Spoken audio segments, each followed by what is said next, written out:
The world's richest man and former backer of Donald Trump, Elon Musk, has accused the US president of being in the Epstein files as their feud intensifies. More than 1.6 million Muslims have scaled Mount Arafat, performing a key ritual in the annual Islamic Hajj pilgrimage. Owner of X and once a strong backer of Donald Trump, Elon Musk dropped the bomb on the US president on Thursday. Trump is in the Epstein files. That's the real reason they've not been made public, Musk said in a post on X. Calling upon his followers to mark his post for the future, Musk also said the truth will come out. So who was Jeffrey Epstein and what are the files that Musk is talking about? Jeffrey Epstein was a U.S. businessman who was tried for sexually abusing dozens of girls under the age of 18, the youngest of whom was 14. Epstein was also accused of creating a prostitution network, and he was found dead in his cell at New York's Manhattan Metropolitan Central Prison on August 10, 2019. Epstein was alleged to, with help from his close aide Ghislaine Maxwell, have flown dozens of underage girls to Little St. James in the U.S. Virgin Islands. The island would later be nicknamed Epstein Island or Pedophile Island. Flight logs containing names of Epstein's clients, who are alleged to be well-known politicians and business people, are believed to exist even though no such document has been found yet. Existence of those logs, collectively called the Epstein files, is yet to be proven.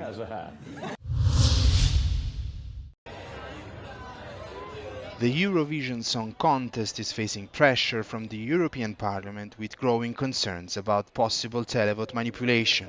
Just 3 weeks after this year's contest concluded, questions over the integrity of the public vote have intensified. A group of 12 EU lawmakers has sent a formal letter to the Eurovision's organizer, the European Broadcasting Union, urging to release a full voting data.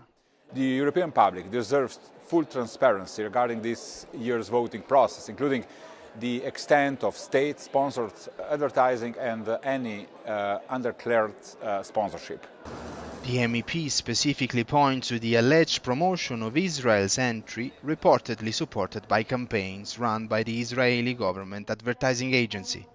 The controversy is further fueled by renewed debate over Israel's involvement in the contest, a flashpoint for the second consecutive year. If the EBU fails to act, there is a risk of completely discrediting the Eurovision Song Contest in next year's Eurovision. We want to focus on the music, not on scandals. Ahead of the contest, Eurovision director Martin Green acknowledged in an interview with Euronews that politics inevitably seep into the event. We're not a political competition. We try and avoid politics. But of course, if you gather in this year 37 countries from around the world, it will also always prompt discussion and debate, and that's a good thing. The MEPs have called on the EBU to also commission an independent audit and implement safeguards to prevent political interference in future contests.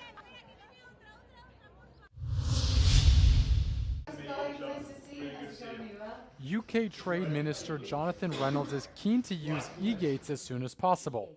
The minister believes that it is legally possible to implement the faster system of passport checks for British nationals traveling to and from EU member states. And this following the deal struck last month at the EU-UK summit.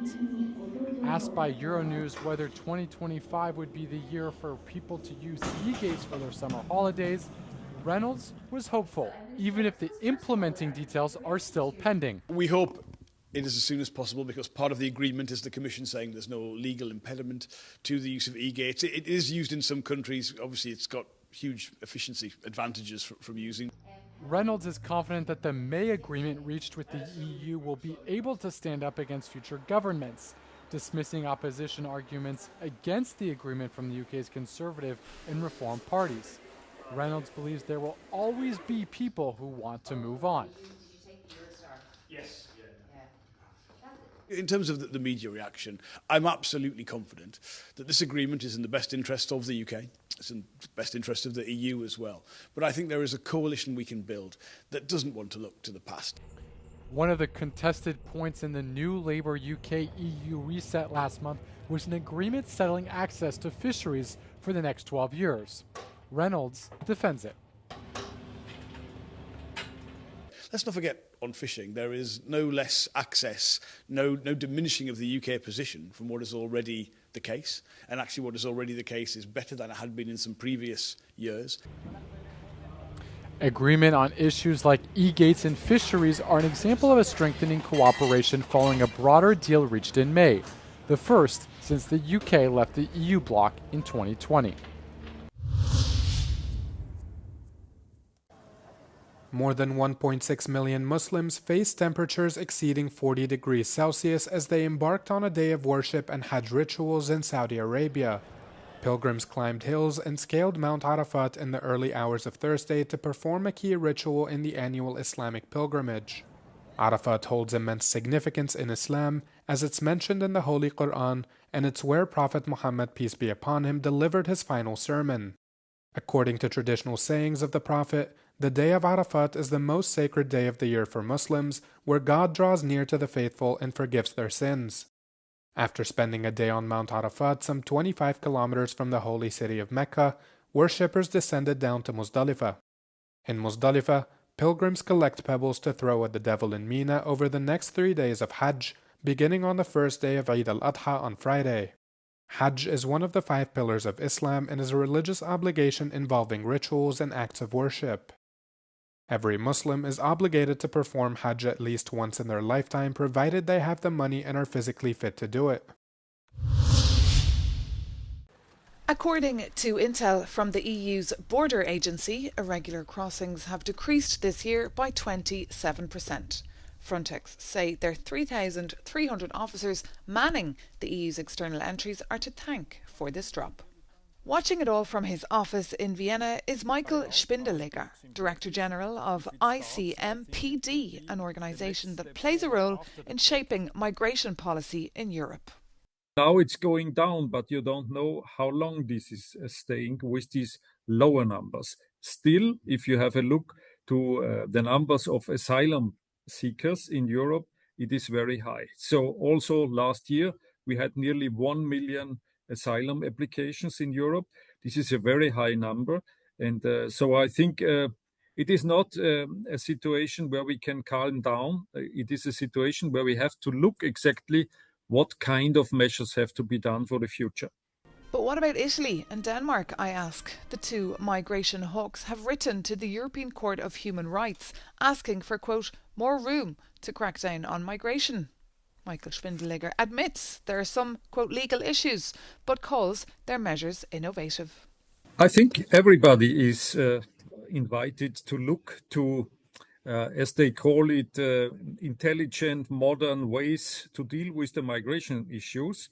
And this model, especially from Italy, to deal with migration procedures in Albania is interesting because this is a new way. For their part, the European Court of Human Rights in Strasbourg has written their own letter saying that debate is healthy, but politicising the court is not. Interior ministers from all across the bloc will be gathering in Luxembourg next week to discuss migration. Maeve McMahon, Euronews, Brussels. Thank you very much. The European Union is extending the temporary protection granted to Ukrainian refugees until March 2027, as Kyiv is also looking for a way to motivate Ukrainians to come back home. Newly created Ministry of National Unity of Ukraine is tasked with keeping close ties with people abroad and finding the way to bring them back.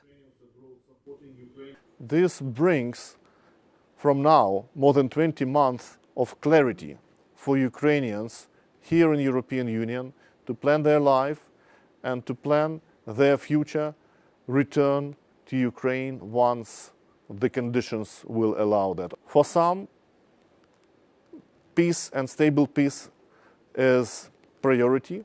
For others, it is also needed the economic development, job market, better employment, new jobs, economic breakthrough.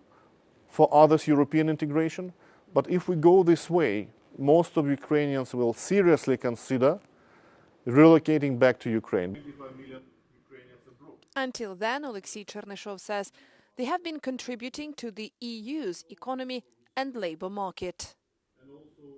And I think the contribution to European Union countries is very strong. I think Ukrainians in Europe is a very strong asset to a labor market. They're professional, they're hardworking, they're intelligent, they're educated, and obviously the labor markets will compete between each other. Ukraine and the EU also agreed an appointment of a special envoy to oversee the transition, integration and return at the political level.